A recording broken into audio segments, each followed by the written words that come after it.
Hello my all dear students. आज आपका business study का पेपर था और वो बहुत ही अच्छा गया।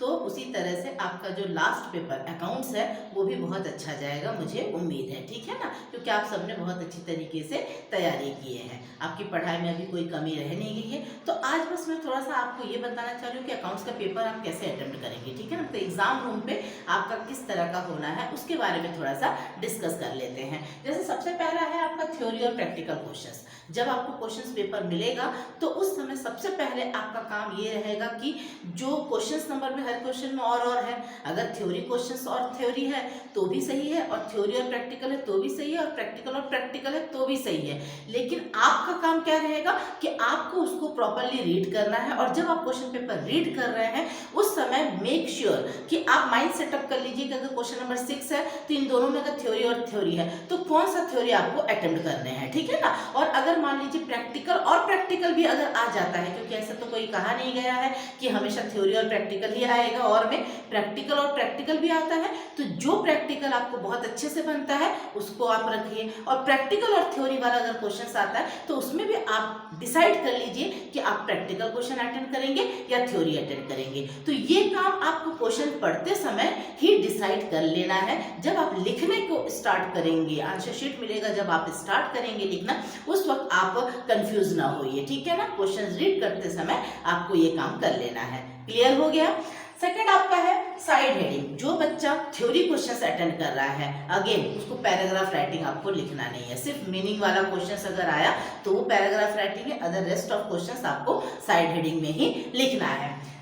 Make proper format. अगर आपने सोचा है कि मेरे को प्रैक्टिकल क्वेश्चंस ही अटेंड करने हैं, ठीक है ना, पर हाँ ध्यान दीजिएगा थ्योरी और प्रैक्टिकल अगर और में आता है, आपको अगर ऐसा लगता है कि प्रैक्टिकल के कंपेयर में मैं थ्योरी बेटर अटेंड कर सकता हूँ या कर सकती हूँ तो आप थ्योरी क्वेश्चंस ही अटेंड कीजिए। ठीक है ना, ये जरूरी बिल्कुल नहीं है कि आपको प्रैक्टिकल ही अटेंड करना है। क्यों? क्योंकि प्रैक्टिकल क्वेश्चंस में थोड़े से टाइम ज़्यादा लग जाता है। ठीक है ना, पर प्रैक्टिकल क्वेश्चंस अटेंड करते समय आपके दिमाग में बिल्कुल श्योर हो जाना चाहिए कि आपका फॉर्मेट जो है वो प्रॉपर बना रहे हैं। चाहे आप पार्टनर्स कैपिटल अकाउंट बनाइए, चाहे आप कंपनी के जनरल एंट्रीज बनाइए, चाहे आप रेशियो के क्वेश्चंस करेंगे तो फॉर्मूला आपका क्लियर होना चाहिए। तो ये सारे आप ध्यान रख करके ही प्रैक्टिकल क्वेश्चंस को अटेंड करेंगे। ठीक है ना।